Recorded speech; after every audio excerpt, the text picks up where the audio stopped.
جو کچھ اشعار ہیں جو میرے خیال میں سب پہ قرض بھی ہیں اور فرض بھی ہیں. اور اگر یہ میں اگر دکھاؤں اور یہ دیکھیں ذرا شعر جو ارشد شریف، تم شب کی سیاہی میں مجھے قتل کرو گے، میں صبح کے اخبار کی سرخی میں ملوں گا. کہاں کہاں اس کو مٹانا چاہو گے، کب تک مٹاؤ گے؟ تاریخ کے اوراق جو ہوتے ہیں ان کے اوپر جو الفاظ لکھے جاتے ہیں وہ کبھی ختم نہیں ہو سکتے. یہ ارشد شریف کے یہ دوسرے اشعار آپ دیکھیں، متائے لوح و قلم چھن گئی تو کیا غم، کہ خون دل میں ڈبولی ہیں انگلیاں میں نے، زباں پہ مہر لگی ہے تو کیا رکھ دی ہے میں نے، ہر ایک حلقہ زنجیر میں زباں میں.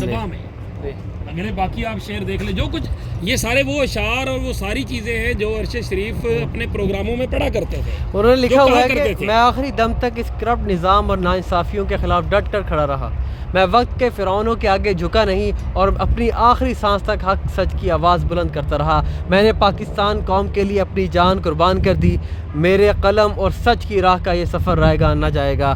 وقت کا موسیٰ بھی ضرور آئے گا، میں کٹ گروں یا سلامت رہوں. یقین ہے مجھے کہ یہ حصار ستم کوئی تو گرائے گا. تمام عمر کی ایذا نصیبوں کی قسم، میرے قلم کا سفر رہے گا نہ جائے گا. انشاءاللہ. جی بالکل. یہ جو اشعار خاص طور پہ انہوں نے لکھے ہیں، اگر یہ کہا جائے کہ جو انہوں نے بات کیا وقت کے فرعونوں سے، اور فرعون ہو تو موسیٰ کا آنا لازم ہے، اور جو کچھ ارشد شریف نے پیغام دیا ہے، کیا کرنے والوں میں ایک ذرا سا بھی اگر ان میں سوال کرتا تھا نا، وہ سوال اٹھاتا تھا نا، یہی کہتا تھا نا وہ کون ہے، یہی کہتا تھا نا وہ کون تھا، تو اس سارے سوال اٹھانے کے اوپر جو کہ کام ہی صافی کا سوال اٹھانا ہے، سوال اٹھانا ہی جرم ٹھہرا.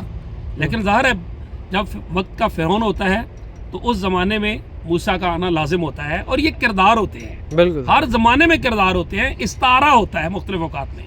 تو کیا اس کے بعد ارشد شریف شہید کی جو نماز جنازہ جس طرح سے ہوئی، اس طرح کی نماز جنازہ فیصل مسجد میں نے خود ڈاکٹر عبدالقدیر خان صاحب کی نماز جنازہ جو ہے وہ اٹینڈ کی، اس کی کوریج کی، اسی طرح ارشد شریف شہید کی. اتنی دنیا آپ یقین کریں کہ ایک جب جنازے میں تھے تو وہاں پہ میں نے ایک ادھر G7 کے ایریا میں مچھلی بیچنے والے ایک نوجوان کو دیکھا، میڈیم سی اس کی عمر ہے. اس کو میں نے کہا یار تم یہاں کدھر، تم تو دیہڑی پہ تھوڑی سی مچھلی لگاتے ہو، 5-7 کلو بیچتے ہو، تو تم یہاں پہ آئے ہو، تو آج تمہاری دیہڑی کدھر گئی؟ تو میرے لیے وہ الفاظ کہنا مشکل ہے. اس نے کہا اگر آج کے دن میں وہاں اپنی مچھلی بیچتا تو میں اپنے ضمیر کو جواب نہ دے سکتا. یہ دیگ میں سے چنے ہوئے چند چاول ہیں کہ نمک مرچ کیسا ہے. بھائی حقائق یہی ہیں، سچ یہی ہے کہ یہ ایک ارشد شریف جو ہے یہ چلا نہیں گیا، شہید زندہ ہوتے ہیں. یہ تو قرآن کا فیصلہ ہے نا. تو جو شہید زندہ ہے، جس کا بھائی شہید ہوا، جس کی پوری فیملی جو ہے وہ پاکستان آرمی پہ قربان یا پاکستان آرمی سے لنکڈ رہی، تو اس دوسروں کو بے نقاب کرنے والے خود بے نقاب ہو گئے. یہ آج ہر کوئی ارشد شریف مطلب آپ نے ایک ارشد شریف جو ہے نا اس کو اگلے جان پہنچا دیا، تو کیا باقی ارشد شریف پیدا ہونا ختم ہو گیا ہے؟ کتنے اوروں کو کیا کر لیا، کتنوں کی آواز بند کر لی. اور کون سی وہ چیز تھی، وہ جو فرعونیت تھی، کیا وہ فرعونیت کام آ گئی؟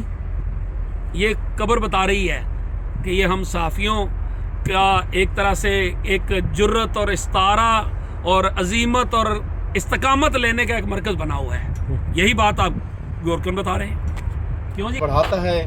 یہ آپ جو جرنلسٹ ہیں کام کر رہے ہیں اس مشکل دور میں، جو شاید فرعونیت سے بھی بہت ہی مشکل دور ہے، جہاں پہ حق آواز جو ہے وہ بلند کرنا مشکل ہو گیا ہے، زبانوں کو بند کیا جا رہا ہے، قلم کی نوک توڑی جا رہی ہے. لیکن اس کے باوجود بھی ارشد شریف جیسے جو ارشد شریف شہید ہو گیا اور آپ جیسے لوگ کھڑے ہیں، جو بول نیوز ہے وہ تو مسلسل ایک اس گروپ کے ساتھ کھڑا ہے جو حق کی آواز بلند کر رہا ہے اور جو کرپشن کے خلاف ہے یا ان فرعونوں کے خلاف ہے جو ملک کو نقصان پہنچا رہے ہیں، جو ہمارے دین کو نقصان پہنچا رہے ہیں. تو یہ تو سلسلہ چلتا رہے گا، یہ قربانیاں بھی نہیں رکیں گی اور یہ کفر اور یہ حق اور باطل کی جنگ جاری رہے گی. یہ اب شروع سے ہے اور آخر تک یہی. میں یہ ارشد شریف شہید کے جو ایک شعر آپ تو شاید پڑھنا بھول گئے, تو یہی ہار گیا ہے میرے بزدل دشمن, تو یہی ہار گیا ہے میرے بزدل دشمن, مجھ سے تنہا مقابل تیرا لشکر نکلا. وہ تنہا مقابل تھا اور لشکر ہار گیا. یہ ظاہر ہے وہی جو میں نے پہلے کہا کہ جس دھج سے کوئی مقتل میں گیا وہ شان سلامت رہتی ہے, یہ جان تو آنی جانی ہے, اس جان کی کوئی بات نہیں.